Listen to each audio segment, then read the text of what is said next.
Hi, Drayton. First, can you tell people who you are and what your background is and what you do? Who am I? My name's Drayton Bird. I've been in the advertising marketing business for about 50 years now. I'm a copywriter. I've written 4 books on marketing and 1 novel which nobody reads because nothing ever happened. I do training. I try to advise clients. I do anything anyone asks me to, actually, in exchange for ludicrously small sums of money. But right now we're talking because I've just finished doing a week of training on EADIM, which is an academy of interactive and direct marketing, people all over Europe. So you've been in direct marketing for quite a while. Longer than I care to normally admit to. Yeah. So what has changed, in your opinion, if you were to summarize? What has changed since you started out so many years ago until now? Well, first of all, when I started out, there was really no direct marketing industry. There was an advertising industry, there was a public relations industry, there was a direct mail industry, which was often similar to the mail order business, but there was also people like one of my first clients sold sewing machines door to door, vacuum cleaners door to door. They all depended on direct response. What's changed is a number of technological features have really made it possible for the whole business to be revolutionised. They made the birth of direct marketing possible. The credit card, free phone, free post, a merger of mail order with direct mail. So it's changed. It's also, I can remember when I had an agency which I sold to Ogilvy and Mather for far too little money, and I can remember that when I started that agency in 1977, 16% of all the advertisements in the Daily Mail had coupons in them. Today, hardly an advertisement anywhere does not have some sort of means of response, be it a coupon, a phone number, a web address. And that's the other thing that's changed everything. Very, very fast. People love the internet. It's sexy. So this has given the concept of measurable marketing a tremendous push.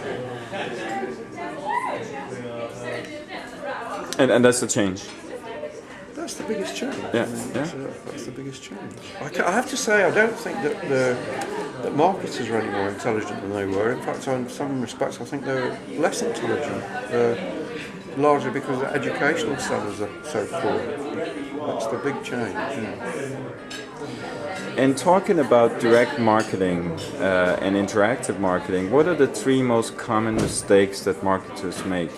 The biggest single mistake that marketers make, unquestionably, is they don't test enough. They still don't test enough. I hardly know a single marketer who tests enough.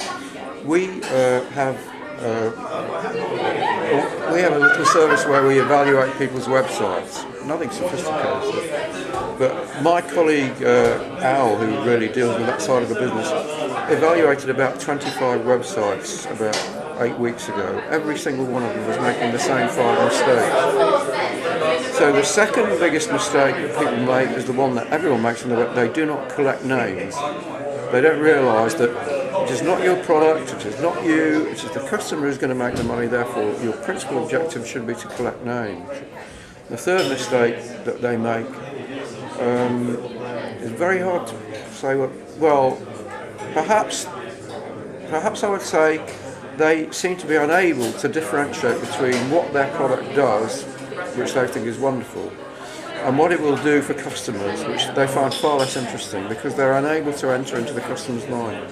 The people that succeed in marketing are those people who are able to enter into the customer's mind. The best example I can think of is a man called Rosenwald who built up Sears Roebuck in the 19th century, 20th century. And he said, my ambition is to stand on both sides of the counter at once. And that's what very few marketers are able to do. Interesting. And lastly, I understand that you know an enormous amount of good great direct interactive marketing people from all over the world. And is it true that you're collecting the best of them each year to offer them to students participating at what you mentioned before, EADIM?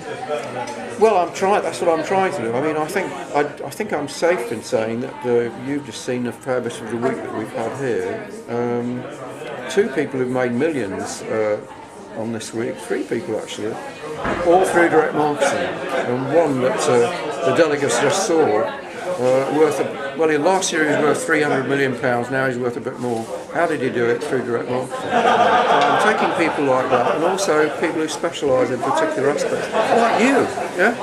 People who are real experts. I mean, I had Steve Harrison, whom I used to work with, who's the most awarded creative director in the world.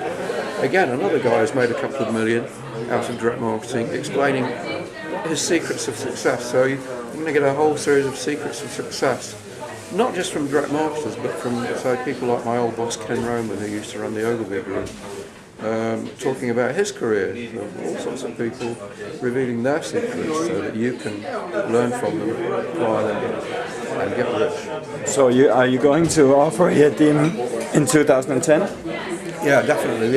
EADIM, we're still battling with ourselves. The whole idea originally was to get people together for 1 week.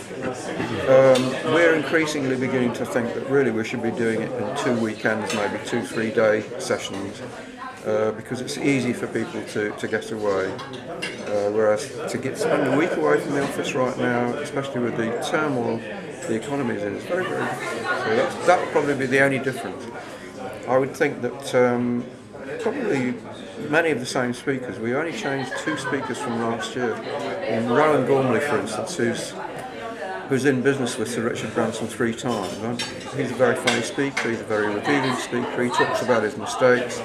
I hope to get him again. I hope to get Ken McCarthy again, who's the first guy ever to run any sort of a seminar about internet marketing. That sort of people, keep them coming back. And every time I see somebody new that I didn't know anything about, then I invite them as well.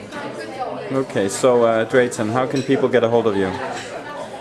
I'm extremely interested to go. All you've got to do is to go onto the internet and you'll see Drayton Bird all over the place with lots of lies about me. So all you've got to do is Drayton BIRD.